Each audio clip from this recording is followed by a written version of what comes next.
যে পরিষদকে পাঠানো হয়েছিল ব্যাংকের সুশাসন ফেরাতে, তাদের কাণ্ড দেখে এখন খোদ কেন্দ্রীয় ব্যাংকেরই চোখ কপালে।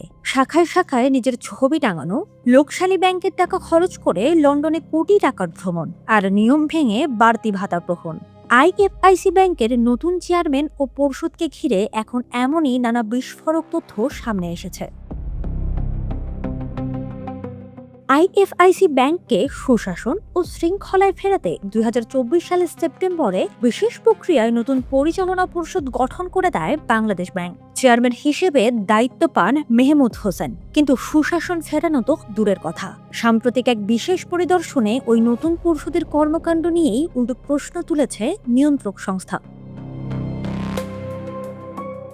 সবচেয়ে চমকপ্রদ ঘটনা ঘটে ২০২৬ সালের মার্চ ও এপ্রিলে। চেয়ারম্যানের দপ্তরে টানা ৩৮ কার্যদিবসের সিসিটিভি ফুটেজ পরীক্ষা করে পরিদর্শকরা দেখতে পান ২২ কার্যদিবসে চেয়ারম্যান সরাসরি ব্যাংকে উপস্থিত থেকে বাণিজ্যিক গ্রাহকদের সঙ্গে ব্যবসায়িক বৈঠক করেছেন। কেন্দ্রীয় ব্যাংকের নিয়ম অনুযায়ী কোনো চেয়ারম্যান দৈনন্দিন প্রশাসনিক বা নির্বাহী কাজে সরাসরি হস্তক্ষেপ করতে পারেন না। কিন্তু আইএফআইসি ব্যাংকে এই সীমারেখা স্পষ্ট লঙ্ঘন করার অভিযোগ উঠেছে।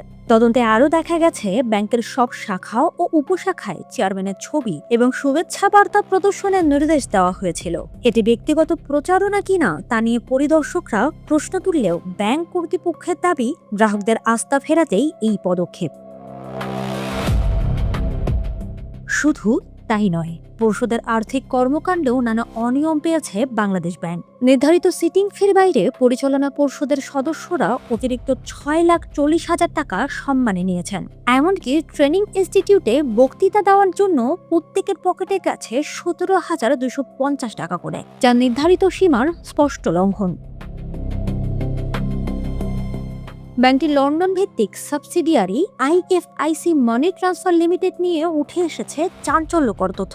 প্রতিষ্ঠানটি ২০২৫ সালে প্রায় ৪ লাখ পাউন্ড লোকসান করেছে। বাংলাদেশে কোনো লভ্যাংশও পাঠায়নি। অথচ ২০১২ থেকে ২০২৫ সাল পর্যন্ত ব্যাংকের পরিচালক ও জ্যেষ্ঠ কর্মকর্তাদের এই লন্ডন সফরেই খরচ হয়েছে ৯,৫৭,০০,০০০ টাকা। শুধু ২০২৫ সালেই ৬ কর্মকর্তার যুক্তরাজ্য সফরে ব্যয় দেখানো হয়েছে ৯১ লাখ টাকারও বেশি। নিয়োগ নীতিতেও মিলেছে বেশ কিছু শিথিলতা। এমন একটি পদে নিয়োগ দেওয়া হয়েছে যেখানে সাক্ষাৎকার নেওয়ার আগ পর্যন্ত পদের যোগ্যতা ও বয়সের সীমাই নির্ধারিত ছিল না। এছাড়া ব্যাংকের সাবেক চেয়ারম্যান সালমান এফ রহমানের সময়কার কোটি কোটি টাকার খেলাপি ঋণ ও অনিয়ম নিয়ে দুর্নীতি দমন কমিশনের নির্দেশ থাকলেও কোনো কার্যকর অভ্যন্তরীণ অনুসন্ধান শুরু হয়নি। ব্যাংকের ভেতরে থাকা পুরনো অনুগত নেটওয়ার্ক এখনো সক্রিয় রয়েছে বলে অভিযোগ উঠেছে। বাংলাদেশ ব্যাংকের মুখপাত্র স্পষ্ট জানিয়েছেন, সুশাসন ফেরাতে গঠিত পরিষদের বিরুদ্ধে এমন অভিযোগ ওঠা অত্যন্ত দুঃখজনক এবং প্রমাণ মিললে আইনি ব্যবস্থা নেওয়া হবে।